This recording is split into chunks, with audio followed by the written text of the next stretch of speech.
বনলতার কাণ্ড দেখে আজ আনন্দে হাততালি দিল অনুভব।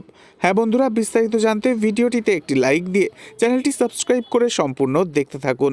নতুন পর্বে দেখতে পাওয়া যায় বনলতার বয়ফ্রেন্ড ময়ূক আজ বনলতাকে ফোন করে বলে তার 15 লাখ টাকার দরকার। একথা শুনে তো অবাক হয়ে যায় বনলতা। এরপর দেখা যায় সেই টাকা জোগাড় করতে অস্থির হয়ে পড়ে সে। আচমকা যখন তখন বাড়ির থেকে বেরিয়ে যেতে থাকে বনলতা। অনুভব প্রশ্ন করলে বনলতা মিথ্যে কথা বলে প্রশ্ন এড়িয়ে যে কোনো একটা বাহানা দিয়ে বাড়ির থেকে বেরিয়ে যায়। তবে অনুভব সে বুঝতে পারে বনলতা মোটেও সত্যি কথা বলছে না।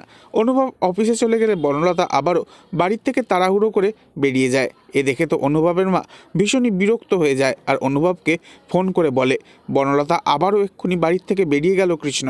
এরপর দেখা যায় অনুভব অফিসের কাজ বাকি রেখে এমার্জেন্সি আছে এই বলেই অফিস থেকে বেরিয়ে বনলতার ফোনের মোবাইলের লাস্ট লোকেশন ট্র্যাক করে পৌঁছে যায় সেই ক্যাফেতে, যেখানে এসে ময়ূক বসে অপেক্ষা করছে বনলতার জন্য।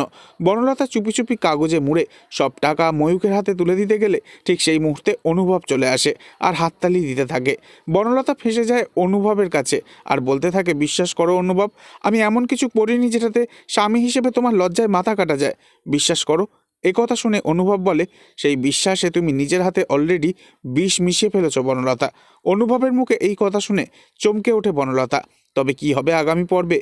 এবার যদি অনুভব ডিভোর্স দিয়ে দেয় বনলতাকে, সেটা আপনাদের দেখতে কেমন লাগবে অবশ্যই কমেন্টে জানাবেন। আর নেক্সট আপডেটের জন্য সাবস্ক্রাইব করতে ভুলবেন না যেন। ধন্যবাদ।